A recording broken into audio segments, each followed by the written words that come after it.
अपनी मंजिल को भुलाकर जिया तो क्या जिया, है दम तुझमें तो उसे पाकर दिखा। लिख दे अपने खून से अपनी कामयाबी की कहानी और बोल उस किस्मत से है दम तो मिटा कर दिखा। हेलो दोस्तों, नमस्कार। आप सभी का स्वागत है आपके अपने YouTube channel study for GK में। और आज के इस वीडियो में एक बहुत ही इंपॉर्टेंट टॉपिक में चर्चा करने वाले हैं, तो वीडियो के अंत तक जरूर बने रहिएगा। और वीडियो आपको हेल्पफुल लगता है तो लाइक और सब्सक्राइब करिएगा, ओके। और बेल आइकन को जरूर ऑन कर लीजिए, जिससे हमारे आने वाले सभी वीडियो का आपको नोटिफिकेशन मिलता रहे। आइए फिर हम स्टार्ट करते हैं। जैसा कि टॉपिक आप सभी देख पा रहे होंगे, भारतीय राष्ट्रीय कांग्रेस बहुत ही महत्वपूर्ण टॉपिक है, अक्सर हर एग्जाम में क्वेश्चन बनते हैं इससे। तो वीडियो के अंत तक जरूर बने रहिएगा। फैक्ट्स वाई अगर बात की जाए तो ये फैक्चुअल क्लास है, और नहीं फैक्ट वाई फैक्ट बात करेंगे। और हर फैक्ट में आपको तमाम क्वेश्चन निकल के आएंगे जो क्वेश्चन आपसे एग्जाम में पूछे जाते हैं। क्लियर है? तो आइए फिर हम स्टार्ट करते हैं।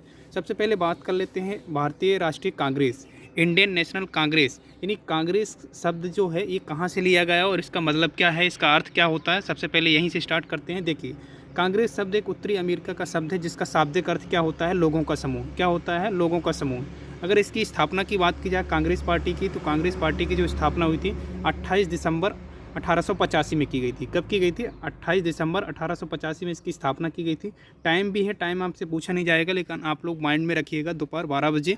और स्थान आप लोगों को जरूर याद रखना है, पूछा जाता है अक्सर एग्जाम में कि कांग्रेस पार्टी की स्थापना कहाँ पर की गई थी, तो आप याद रखिएगा, मुंबई के ग्वालियर टैंक तेजपाल संस्कृत कॉलेज नामक स्थान पर की गई थी, ओके।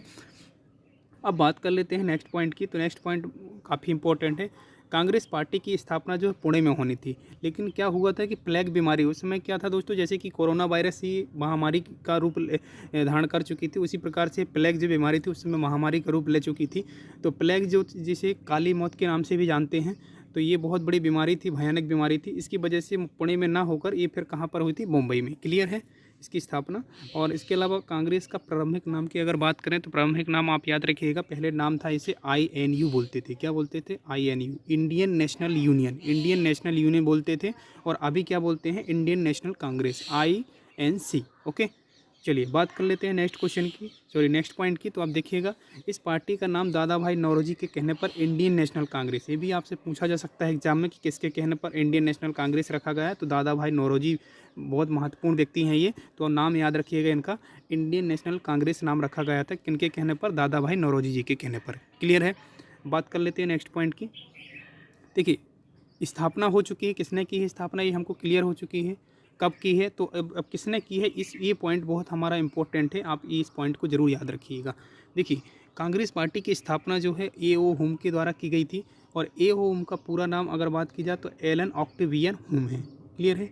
अब बात कर लेते हैं A.O. हुम की। A.O. हुम जो है ये स्कॉटलैंड के निवासी थे और ये IAS अधिकारी थे। इन्होंने ICS की परीक्षा पास की थी। वो ICS की परीक्षा कहाँ से पास की थी? ये बंगाल से पास की थी 1849 में। क्लियर है? इन्होंने 1885 में ही INC की स्थापना यानी इंडियन नेशनल कांग्रेस की स्थापना कर दी थी, ओके। अब बात कर लेते हैं नेक्स्ट पॉइंट की। A.O. हुम ने 1906 में कांग्रेस के महासचिव रही। आप याद रखिएगा कि कांग्रेस के महासचिव कब रहे थे? ये 1906 में। 1906 में A.O. हुम कांग्रेस के महासचिव रहे थे, ओके। ये पॉइंट जरूर याद रखिएगा कि 1912 में कांग्रेस पार्टी ने A.O. हुम को कांग्रेस का जनक घोषित कर दिया था। देखिए, 1885 में स्थापना तो कर दी थी A.O. हुम ने, लेकिन उस समय जनक घोषित नहीं किया गया था, वो जनक घोषित किया गया था 1912 में। क्लियर है? अब बात कर लेते हैं कांग्रेस के प्रथम अध्यक्ष कौन थे। तो कांग्रेस के प्रथम जो अध्यक्ष थे, अब देखिएगा, कांग्रेस के जो प्रथम अध्यक्ष थे, काफ़ी बार एग्जाम में पूछा गया क्वेश्चन है, ये बिमेश चंद्र बनर्जी थे। कौन थे? बिमेश चंद्र बनर्जी। और कब थे? 1885 में, ओके।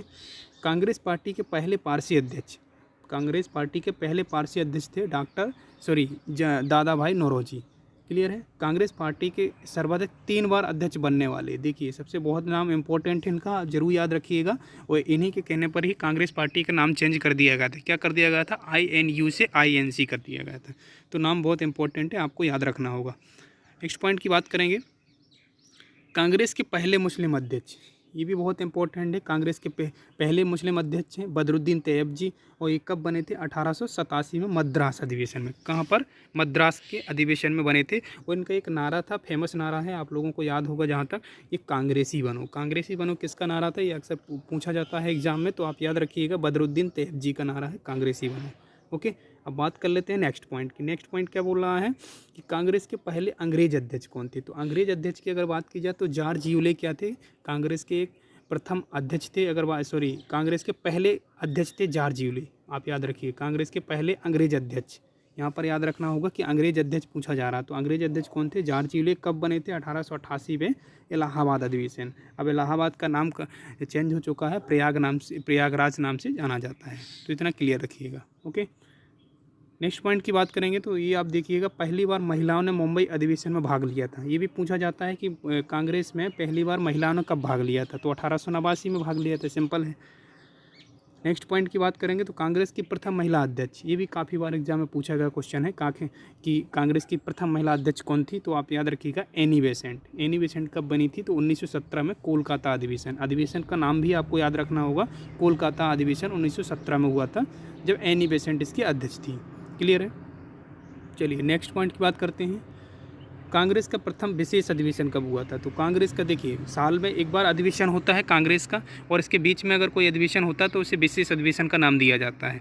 तो कांग्रेस का एक विशेष अधिवेशन किया गया था, और ये कब हुआ था? मुंबई में हुआ था 1918 में। इसकी अध्यक्षता की थी सैयद हसन ने।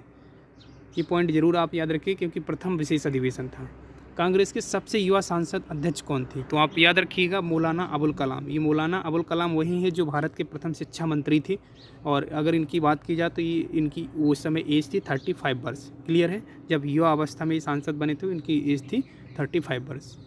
ओके, चलिए नेक्स्ट पॉइंट की बात करते हैं हम। देखिए, वीडियो आपको ज़्यादा स्पीड हो रहा तो आप देखिएगा, एक बार और रिवाइज करके देखिएगा, सारी चीज़ें आपको और क्लियर हो जाएंगी। ओके, कांग्रेस की पहली भारतीय महिला। देखिए, वहाँ पर पहली महिला की बात की जा रही थी, यहाँ पर पहली भारतीय महिला की बात की जा रही। तो पहली भारतीय महिला कौन थी? सरोजिनी नायडू। सरोजिनी नायडू, और ये 1925 में कानपुर अधिवेशन में अध्यक्षता की थी इन्होंने। क्लियर है? इनके उपनाम आप याद रखिएगा, इनका उपनाम है आप भारत की कोकला के नाम से जाना जाता है सरोजिनी नायडू को। क्लियर है? चलिए नेक्स्ट पॉइंट बहुत महत्वपूर्ण है, आप लोगों को याद रखना होगा। कांग्रेस के सबसे लंबे समय तक रहने वाले अध्यक्ष अबुल कलाम आज़ाद। अबुल कलाम आज़ाद सबसे लंबे समय तक रहने वाले अध्यक्ष है। 1940 से 1945 तक इन्होंने अध्यक्षता की थी कांग्रेस की। आज़ादी के समय कांग्रेस के अध्यक्ष कौन थे? ये भी पूछा जाता है आपसे एग्जाम में, तो आपको याद रखना होगा, JB कृपलानी। JB कृपलानी आज़ादी के समय क्या थे? अध्यक्ष थे, 1946 से 1947 तक। ओके, तो मेरठ में ये अधिवेशन हुआ था, आपको याद रखना होगा, मेरठ यूपी में। चलिए नेक्स्ट पॉइंट की बात करते हैं, महत्वपूर्ण है। कांग्रेस के अंतिम अध्यक्ष कौन थे? तो अंतिम अध्यक्ष की अगर बात की जाए तो बी पट्टामी सितार मैया। और इसके अलावा नेक्स्ट पॉइंट की बात करेंगे तो पहले अधिवेशन में 1885 में कितने प्रतिनिधियों ने भाग लिया था? ये भी पूछा जाता है, तो आप याद रखिएगा, उस समय 72 प्रतिनिधियों ने भाग लिया था जब पहला अधिवेशन हुआ था 1972 में, 1885 में हुआ था। क्लियर है? कांग्रेस बाद में 2 चरणों में विभक्त हो गया था। आप लोगों को याद होगा कि 2 चरणों में बढ़ गया था कांग्रेस। तो कांग्रेस के कौन कौन से चरण हैं ये भी आप देखिएगा। एक तो प्रथम चरण जो था वो उदारवादी था, और दूसरा जो चरण था वो उग्रवादी था। तो ये आप डेट और याद रखिएगा, ये 1885 से 1905 तक कौन थे? उदारवादी। और फिर उग्रवादी की अगर बात की जाए तो 1809 से 1919 तक। क्लियर है? ये 2 चरण याद रखिएगा, और इनकी डेट क्लियर रखिएगा, क्योंकि डेट पूछा जाता है।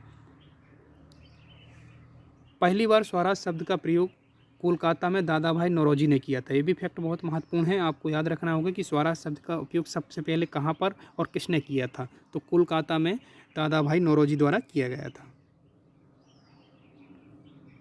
चलिए नेक्स्ट पॉइंट की बात करेंगे। 1907 में सूरत अधिवेशन में कांग्रेस में फूट पड़ गई थी, और कांग्रेस के 2 दल हो गए थे। कौन कौन से दल हो गए थे ये देखिएगा, गरम दल और नरम दल। तो गरम दल के प्रमुख कौन थे? लाला लाजपत राय गरम दल के प्रमुख थे, और नरम दल के थे रासबिहारी बोस। क्लियर है? नेक्स्ट पॉइंट की बात करेंगे तो ये देखिएगा, 1916 में कांग्रेस में एकता हो गई। देखिए 1907 में क्या हुआ था? सूरत अधिवेशन में ये कांग्रेस में फूट पड़ गई, और 1916 में कांग्रेस में एकता हो गई। ये पॉइंट भी आपको याद रखना होगा। इसके अलावा बात कर लेते हैं नेक्स्ट पॉइंट की। तो कांग्रेस नेता बाल गंगाधर तिलक का नारा था, स्वराज मेरा जन्मसिद्ध अधिकार है, मैं इसे लेकर रहूँगा। बहुत फेमस नारा है, आपको याद रखना होगा। और नेक्स्ट बात करते हैं हरिपुरा अधिवेशन। देखिए हरिपुरा अधिवेशन की अगर बात की जाए तो 1938 में हुआ था, और इसकी अध्यक्षता की थी सुभाष चंद्र बोस ने। और इसके अलावा अगर बात की जाए तो त्रिपुरी अगर बात की जाए तो ये जबलपुर, मध्य प्रदेश के जबलपुर शहर का प्राचीन नाम था त्रिपुरी अधिवेशन कब हुआ था ये पूछा जाता है एग्जाम में अक्सर। तो 1939 को कब हुआ था? 1939 को हुआ था ये अधिवेशन, और इसकी अध्यक्षता की थी सुभाष चंद्र बोस ने। तो तो आपको याद रखना होगा सुभाष चंद्र बोस ने इसकी अध्यक्षता की थी 1939 की। ओके, तो ये वीडियो का लास्ट क्वेश्चन था दोस्तों, और वीडियो आपको हेल्पफुल लगता है तो लाइक और सब्सक्राइब करिएगा और बेल आइकन को जरूर ऑन कर लीजिए, जिससे हमारी आने वाली सभी वीडियो का आपको नोटिफिकेशन मिलता रहे। ओके, हम मिलते हैं किसी नए वीडियो में, और तब तक के लिए आपसे विदा लेते हैं। जय हिंद, जय भारत।